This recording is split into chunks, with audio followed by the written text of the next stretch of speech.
welcome to Morlock and Me, the weekly podcast where we discuss books and their cinematic adaptations. Once again, I am Charlie. And I'm Michael. Hello. And this week we're going to be discussing the book and film The Martian, which was obviously directed by Ridley Scott, starring Matt Damon, and the book was written by Andy Weir.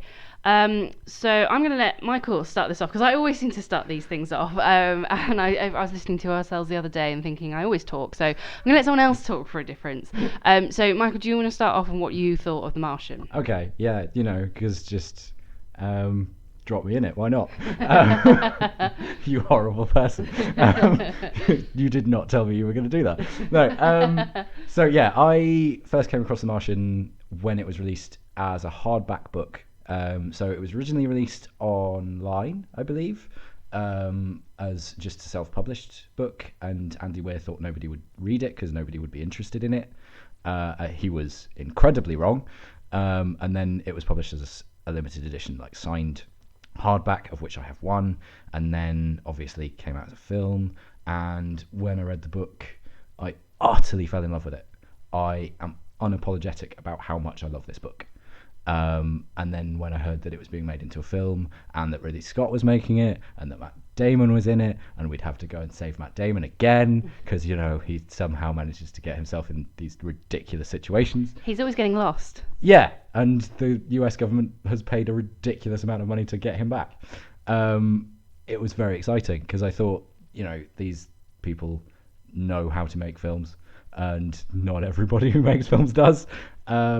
But yeah, so it's very interesting what they have changed. It's very interesting how close it sticks to the book, and what the little things that they changed. Some of which are better than others. Yes, I think I came across the Martian when it was actually on Audible, but I'd heard of like what you said of it being sort of released on a limited basis.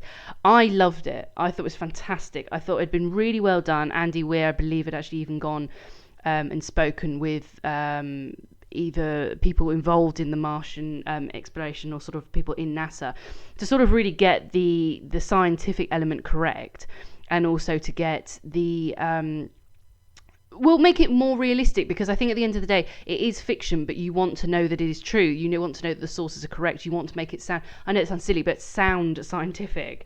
And I really think he did that fantastically.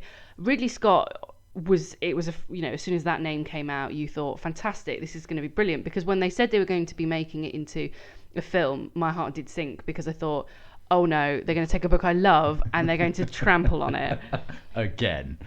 Many times they've done before. But they really did a fantastic job. There's obviously, we did discuss this a few times.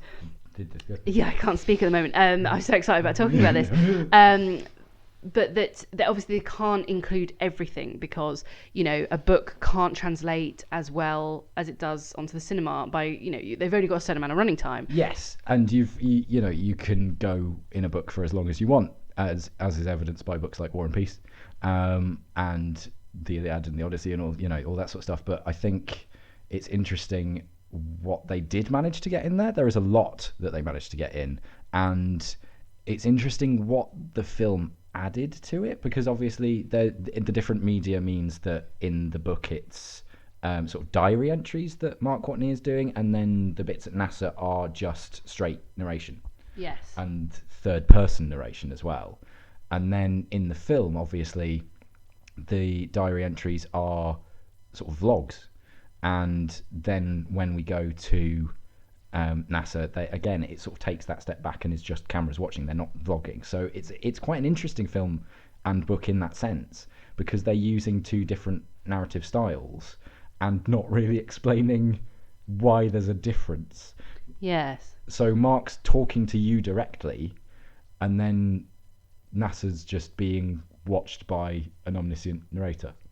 Yes, I think it's because it's difficult to portray the diary entries and to portray the narration of how the book is written, because it is first person. It is, so they're going to have to obviously add those elements of the diary entries. I don't think you could have just omitted them completely.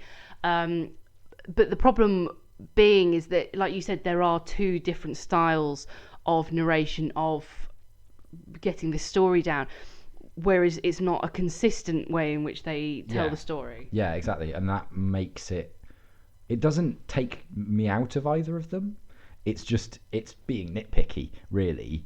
But it is quite interesting that they decided to do that and keep it for the film, because they could have just shown him on Mars working out all this stuff, or like typing and having him narrate, which they don't really do. He very occasionally narrates.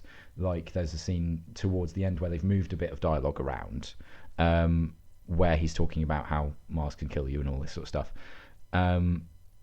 And he narrates that, but otherwise it is just him and the camera, and you're watching him deliver it to the camera and watching like the little sort of head-up display bits of what day it is and all that sort of stuff. And the fact that they then don't really explain how there are cameras in NASA watching all of it, it is a very nitpicky point, but it's interesting that they decided to do it, because they could have just had cameras in NASA. I'm sure there are cameras in NASA that watch everything, probably low quality, and that's why they chose not to do it.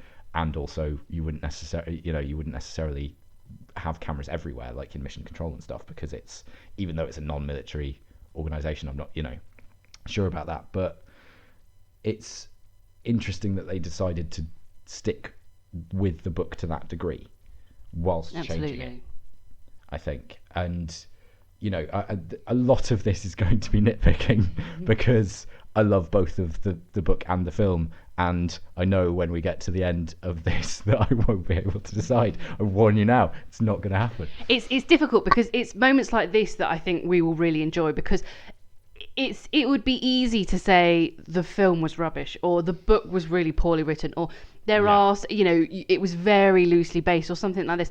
The problem with this is that the book is fantastic. I love the book. I think it's funny. I think it's very realistic. I think it's touching. I think it's moving.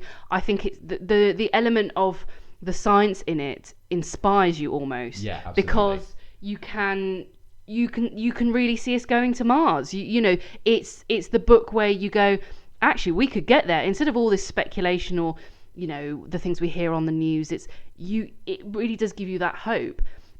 The problem being is that as much as it is a fantastic film, it is a fantastic book, the translation, which obviously we talk about on this podcast, is that I think it's more annoying with a film and a book we love, is because we do become nitpicky. Yeah.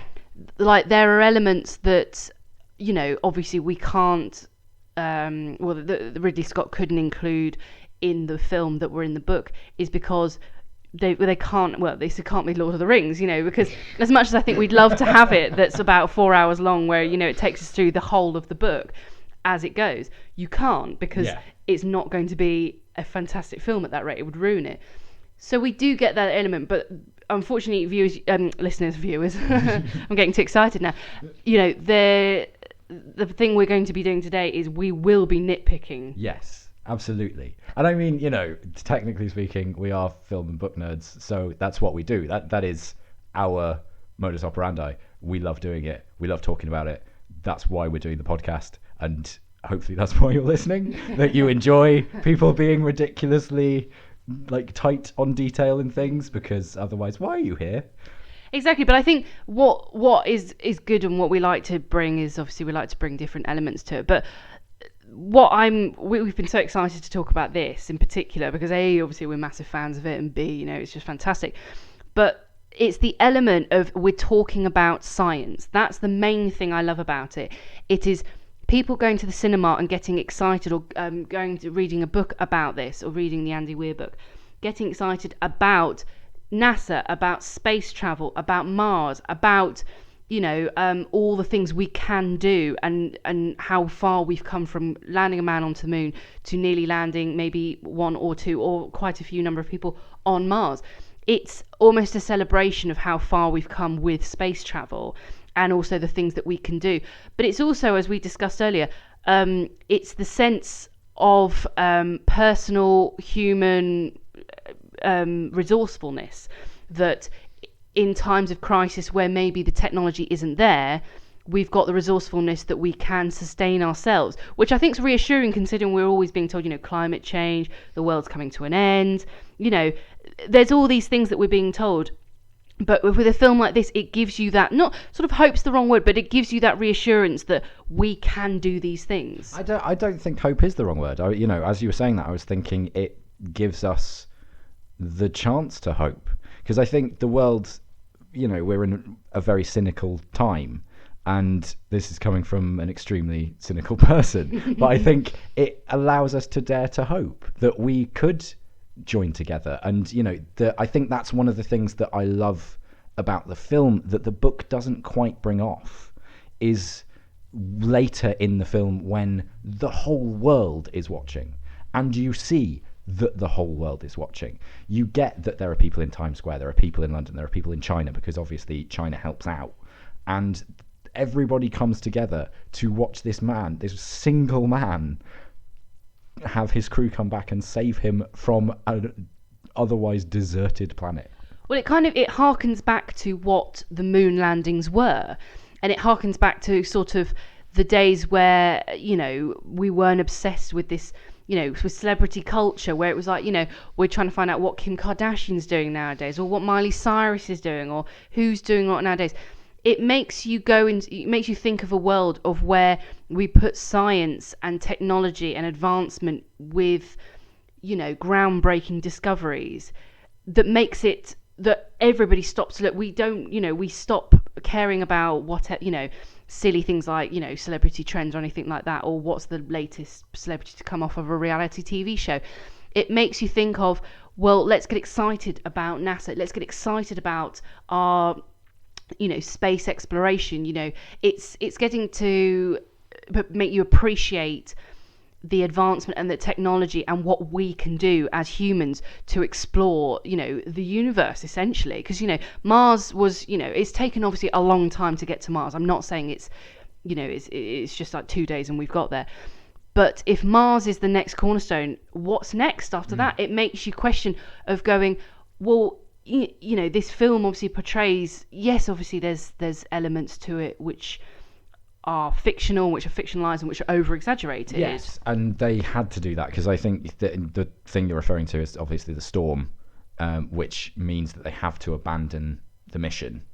And Ridley Scott was asked about this because it's not really scientifically accurate in terms of Mars doesn't really have an atmosphere, so it would struggle to kick up a storm in that way.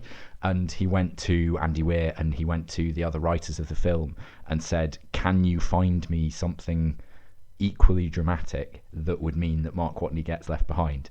And they couldn't. And so he just went, okay, that's fine, I'll use it, it's a film.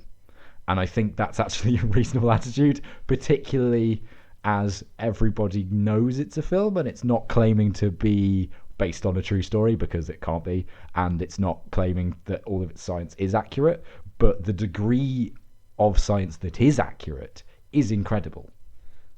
Absolutely. It's like, with elements like Apollo 13, where it was the elements of the oxygen tank, or there was a fault with the system, you go, okay, I can stick with this, and this is dramatic because it actually happened. So there's going to be elements that are over dramatized because it's a film at the end of the day. And I think, if it was just something silly, like, they just had to go because, I don't know, not the oxygen was seeking out, because that could be exciting, but something like the storm and the oxygen leaking out is exciting because it happens. Yeah, no, of course, it's but in the sense that it's something dramatic that causes the chain of events as to what, because I think if it was just one thing, he could then immediately radio back. The idea that he's so stranded, because it's at the book of the beginning of the book, he's like, I'm stranded on Mars, my crew have left me, oh God, It's that realization. And I think what makes it so real is that realization. And it's the sense, because as much as it's dramatized in certain elements, what makes it fantastic is it's the elements of, it's a real person stranded on Mars. As much as he had as much training, he suddenly becomes like one of us, going, if we were stranded on Mars and we had certain supplies, maybe for a year, and you had to extend that, and the next ship was coming in 4 years, you'd suddenly be like, oh, very much, oh God. You know, and I think that's fantastic in the sense that it does, you know. Oh, very much, oh God. Yeah, obviously we don't want to swear on here, but No. you know, but you'd be saying, We picked the wrong book then. yeah, you'd be saying words that, you know, that rhyme with like, oh, duck, you know, and Yes. stuff like this. That Mark Watney does say. Which he does say, but you know, but it's that element, because I think what we were discussing earlier with the sense of the blogging that he does, that's opposed to how he does in the book where he writes the diary entries, is, I think it's, well, from my point of view of how I took it, was it's probably just to demonstrate in more detail that loneliness, that he's talking to the camera, he's looking to the camera, he's looking as if to look to us to say, answer me, like, give me these answers, talk back to me. I'm on my own, I'm scared, and I've got no one to talk to except a camera. What do I do? And I think that really brings it home. Yeah, and it's why he goes crazy and sort of goes, oh, I'll go and find Pathfinder. That's the only thing I can do, and sets up with NASA. And I think it's a really interesting difference that in the book he fries Pathfinder. After he's found it, he is drilling holes in the rover and leans the drill against the bench, which shorts Pathfinder, and loses contact again. And then the fact that they don't do that in the film, obviously probably for time, and they also don't flip the rover in the film as he's going down the slope into the crater where he needs to get the MAV. Yeah. The fact that they don't do that, you know, it's sort of, he's not as lonely in the film as he is in the book. And I think that's quite an interesting decision, that they decided not to cut him off again. Maybe they thought that it was just one misfortune too many. Yeah, well, I think what I think they should have done it, because I think the element of where he does short Pathfinder and he does cut that off, because he's then on his own again, but going to possibly the most dangerous part of the film, in the sense that this is like his last shot to get home, and if everything screws up now, he's in big trouble. And I think they should have included that, because I think the element of, you know, oh, he just gets on the rover and gets there, instead of when he's trying to get to the crater, the rover flips and he's there for a number of days trying to flip it back, and then he shorts Pathfinder. You know, it's kind of that element of just so many things are going wrong that it's really pushing him as a person to be like, I've got to get home, and I'm going to get home. Yeah. Whereas I feel it's just kind of, I've been left here, but things are going wrong. Like, obviously the airlock situation wasn't great. You know, where he just loses all his crops. Just wasn't great, you know. It just wasn't the best thing. But you know, there's moments where they will, you know, they've got to stay true to the book, where the airlock does open, he does lose all these things. But I think they should have kept the sense of things are just going from bad to worse, but at really not the right times. Like, it's not fine that things go wrong when he's at the airlock or he's at his base, but it's sort of it's manageable in a sense. It's manageable for an astronaut, yeah. Yeah, but you know what I mean. Like, it's things can go on. Whereas when he's on his own, he's out on the planet and he's got his last chance to get to the area where he gets back to Ares 3, and he goes back and he gets, you know, he tries to get there. It kind of, I felt that they should have maybe at least included that the rover flips, or that he shorts Pathfinder. One of the two should have been included. Or that he drives into a storm without realising it and then has to find his way out, because they don't have that in the film either. And NASA realise it before he does, but because Pathfinder's been shorted, he has no way of knowing. And so is really resourceful, because he just is, but sets up flags and works out, you know, which way the storm's going, and needs to drive around the crater towards the south. But yeah, I think it's time constraints. I think that is the only reason they don't have it in, but it's kind of a shame, because it doesn't feel like a long film.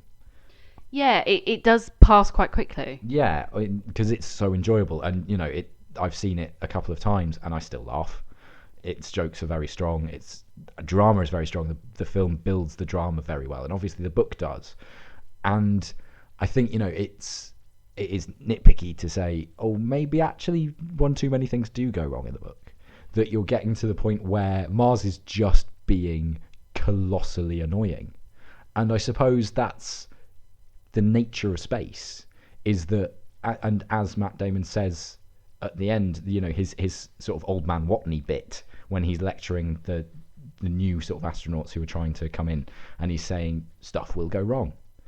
Space is kind of there to kill you. We're not supposed to be there, but it's the point where you've got to get to work, and that's exactly what he does. And I think what the Mark Watney of the book is in comparison to the Mark Watney of the film, yes, he has little freakouts, but we're told about them rather than shown them, and obviously that's a narrative rule that gets crossed a lot but shouldn't. Supposedly it's impossible not to cross it, but in the film Matt Damon freaks out a lot, quite fairly, and shows that however mentally strong Mark Watney is and how he's been trained and why he was selected for the mission, if you're left alone on Mars, you're allowed to freak out a couple of times and beat the rover up and things. I think you'd be allowed just that little sort of room, but it's like elements like the bit where Mark, I think he speaks to Jessica Chastain's character. I think it's Lewis. Commander Lewis, yeah. Commander Lewis, that was it. Where he says, "I'm going to do an Iron Man." I think because in the book that was a joke. No, I think he meant it, didn't he? No, I think in the book he meant it as a joke. Really? I didn't interpret it that way. And then in the film they actually did it, which I quite enjoyed, because you were like, oh, let's make something really cool happen at the end. As much as the film was very cool, because I deemed it as a joke, or he was saying sarcastically in the book, where he'd say basically where he basically just sort of cuts his spaceship and uses it to get him back to Ares 3, but it's in the book they actually mean it, and they mean it seriously. Yeah, I think that may be that he's doing that because he's actually gone a little bit insane. I think after all that he's been through, he probably is a bit insane. Yeah, so. And he's just come to after passing out in however many Gs it was. And I don't think, for a lot of it, I don't think he's thinking straight. But that kind of helps him in a weird way. He's left in a ridiculous situation and left to lean on his rationality. But his rationality is not everyone else's. So when he goes and finds Pathfinder, when he goes to find the RTG to heat the rover, NASA say, bury the RTG, don't go anywhere near it, leave a green flag on it so you know exactly where it is, and stay away. And the fact that he goes there and just because he needs heat, he's not thinking sanely necessarily, but it's a weird kind of it's a survivor's rationalism. Casually making a hot tub with it as well, but Yeah, because he needs a bath. But and they don't do that in the film either. He doesn't use the RTG that way.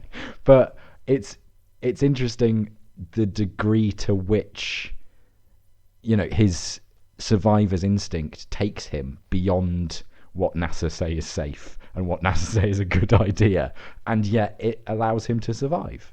Yeah, I think. Well, I think it's how it's all been done is phenomenally well done.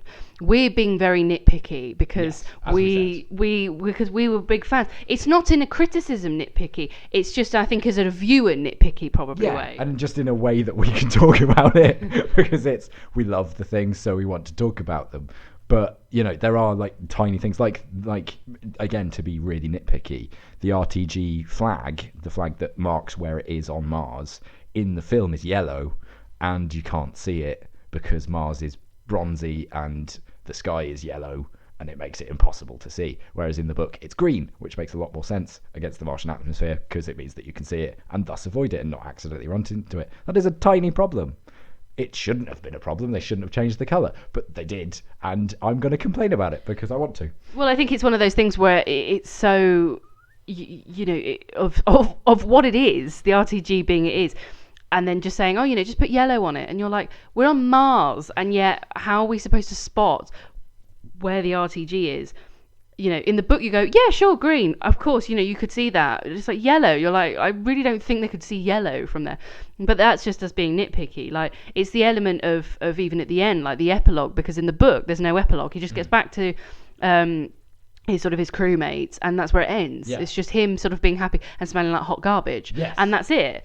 But in the book, there's obviously he gets back and it's all fine, and then it cuts to years, sort of. Well, it's like it's the older. I think it's at least 9 months because there is a baby. That's the crucial indicator. So because Johansson and Beck obviously get together and have a child.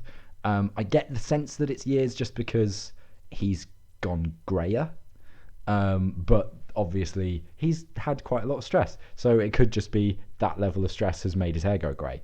But yeah, I think it's been years. Well, a year or a bit, Yeah. we'll say, Whereas in the book, Andy Weir did say that he had initially written an epilogue, which I believe was 7 or 8 months after Mark Watney came back, as in got back to Earth.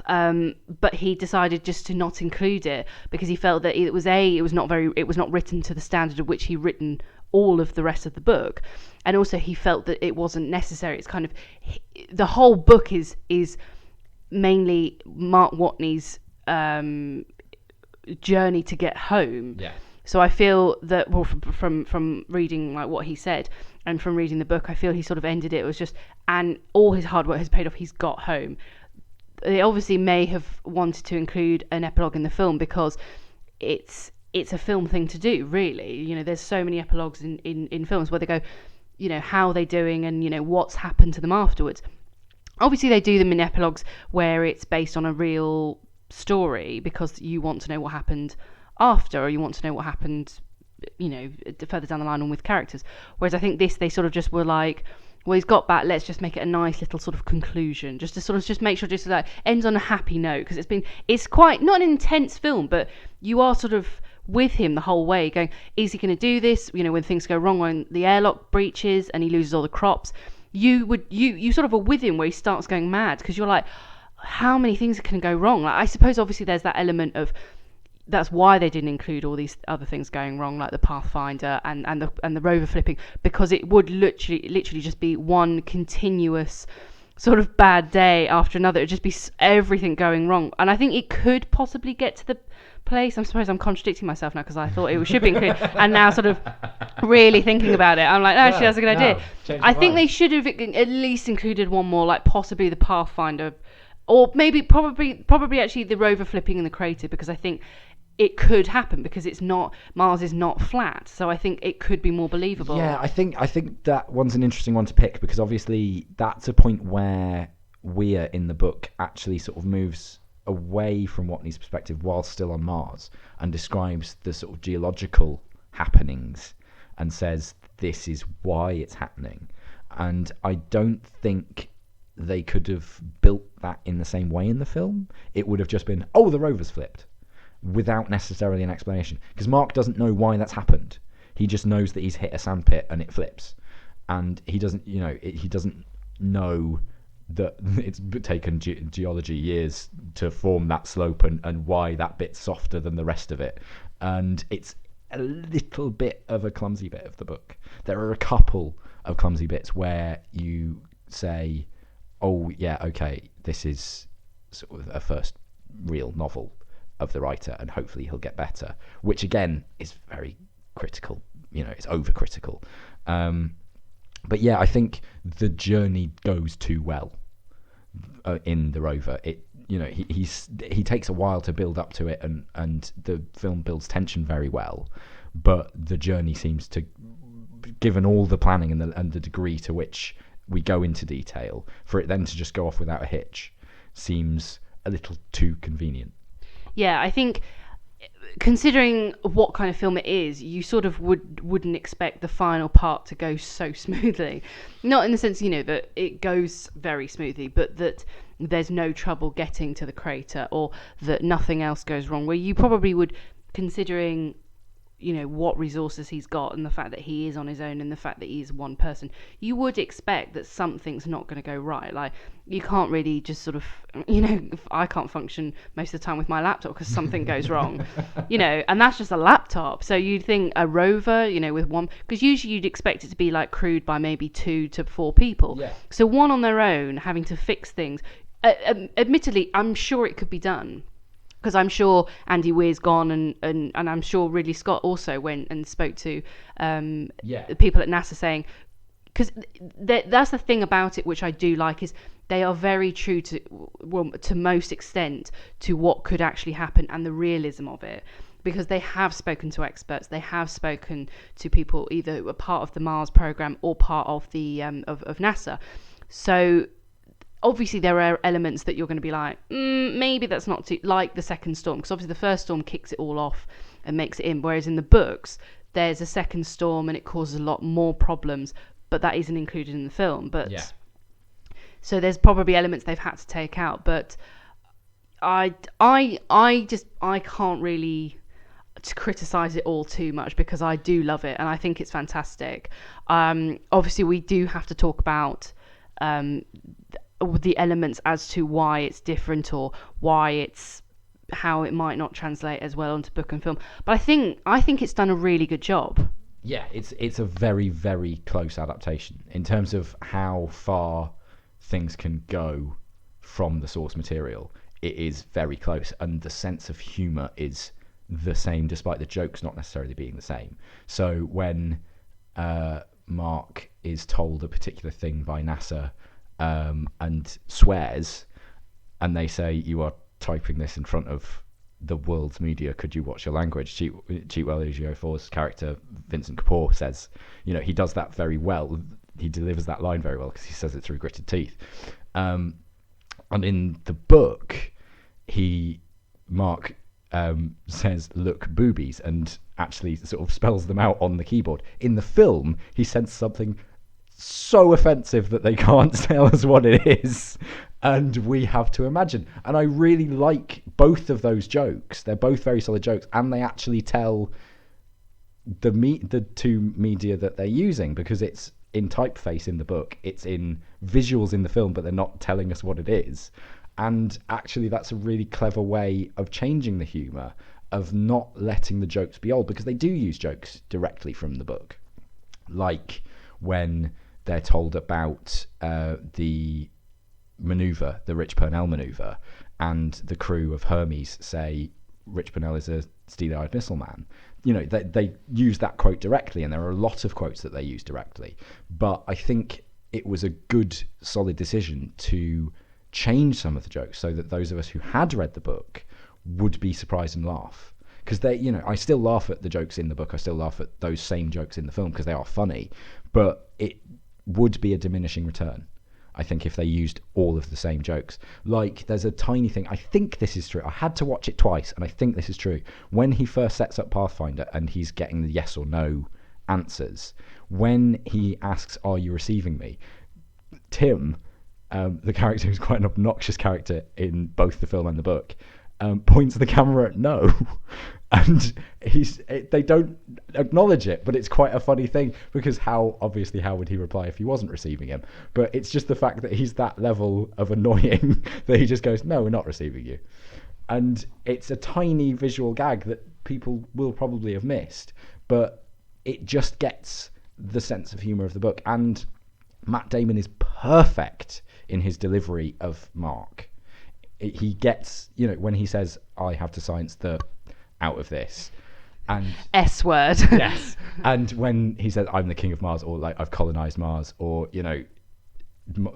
just everything he says, he gets it so dead on of what I imagined Mark Watney to be like. I completely agree. Like, it's funny because considering what the film is about and the content of it, you sort of would almost expect it to be a fictionalized Mars version of Apollo 13, where it's very emotional, very, like, oh, your heart's in your mouth all the time. And it is, because you sort of, as much as it's Mars and it's not the moon, so it's sort of a little bit, in the future it will happen. It's the humor that sort of gets you, because it's sort of, you would be like that. You sort of, from Mark, I completely agree with you. Matt Damon is fantastic as Mark Watney. He really is the Mark Watney that I would have thought of. And the humour really just makes it a fantastic film, because, like you said, they do change the humour from the book. And I think that is good, because it sort of like keeps the readers of the book interested, because it's like, oh, we've heard all these jokes, and you're like, oh, actually, they've changed up a bit and they've made it a bit more interesting. And I think that's what's fantastic about it. But I just love the film and the book. It's really hard. Like, I think we probably should try and decide though. Yeah, see, I was just going to mention there's one, because obviously in both Mark listens to Lewis's disco collection and just it drives him insane. But there is one moment in the film that I think might persuade me one way. And it's the Waterloo sequence where they're playing ABBA's Waterloo and he's trashing, I think, the MAV and just tearing it apart.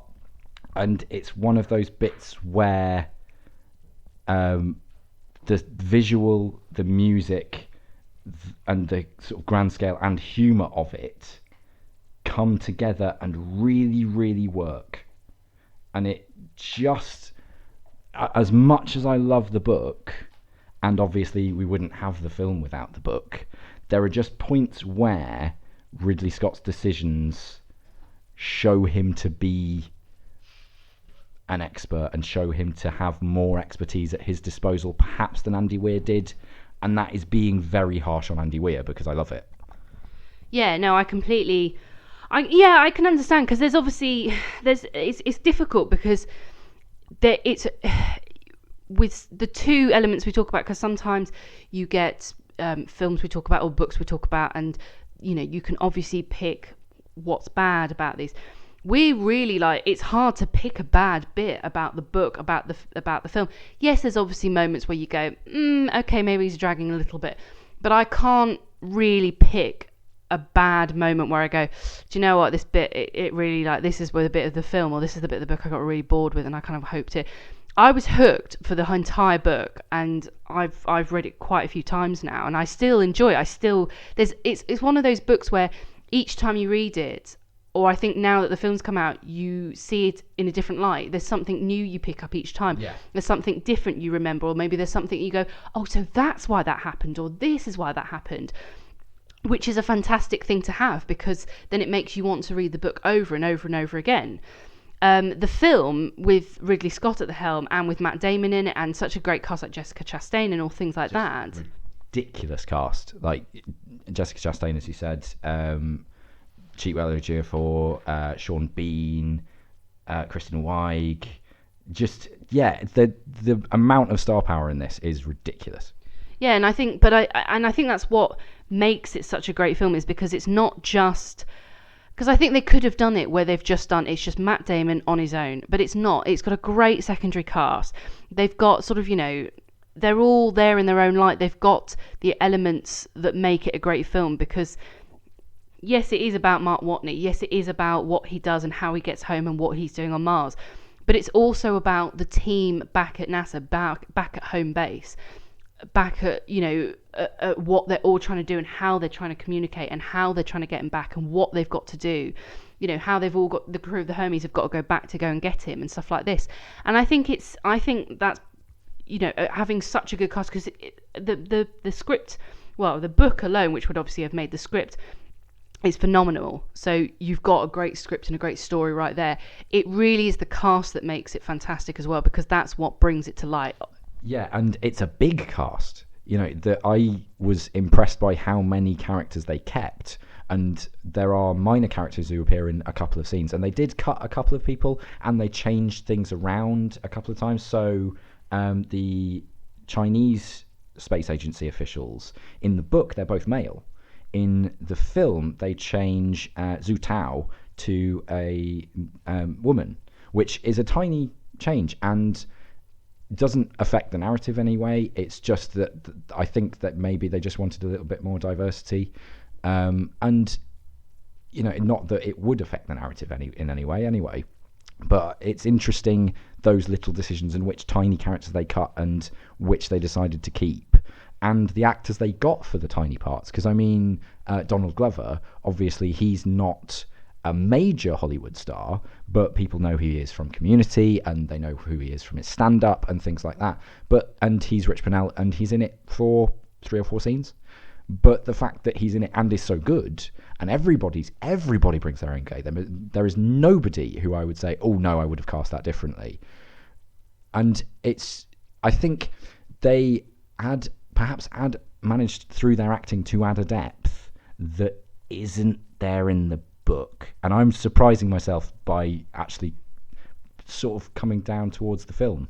I think I completely agree, because what I think makes it fantastic is they didn't cut anyone that was too important. They may have cut, like, characters that really, it's fine to have gone without them for the film.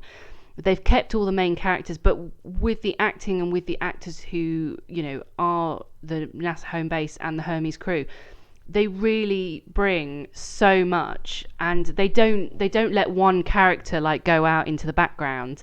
They make all the characters come alive. Yeah, definitely. And so, if I have to decide, I'm saying the film's better than the book. See, I think the book. Okay. I can't. First disagreement. Okay, that's fine. I can't decide. I love the film. I think the film's fantastic, but I have to say the book. We're gonna have to be divided on this. I'm gonna have to say the book was better. Okay, then Twitter's gonna have to tell us which of us is right. Yes. So you're gonna have to decide, because we're torn here. So basically, if you do go on Twitter, then we are at MorlockMe, and the hashtags are the book was better or the film was better. Do let us know what you think, and also give us suggestions for next week. I believe next week we will be doing another sort of almost non-fiction, which is The Big Short. Yes, which a lot of which is going over my head at the moment, so I'm a bit scared. It's all about Wall Street, so it's going to be very confusing. But check us out next week. We'll be back on Wednesday, and we will see you soon. So thank you very much.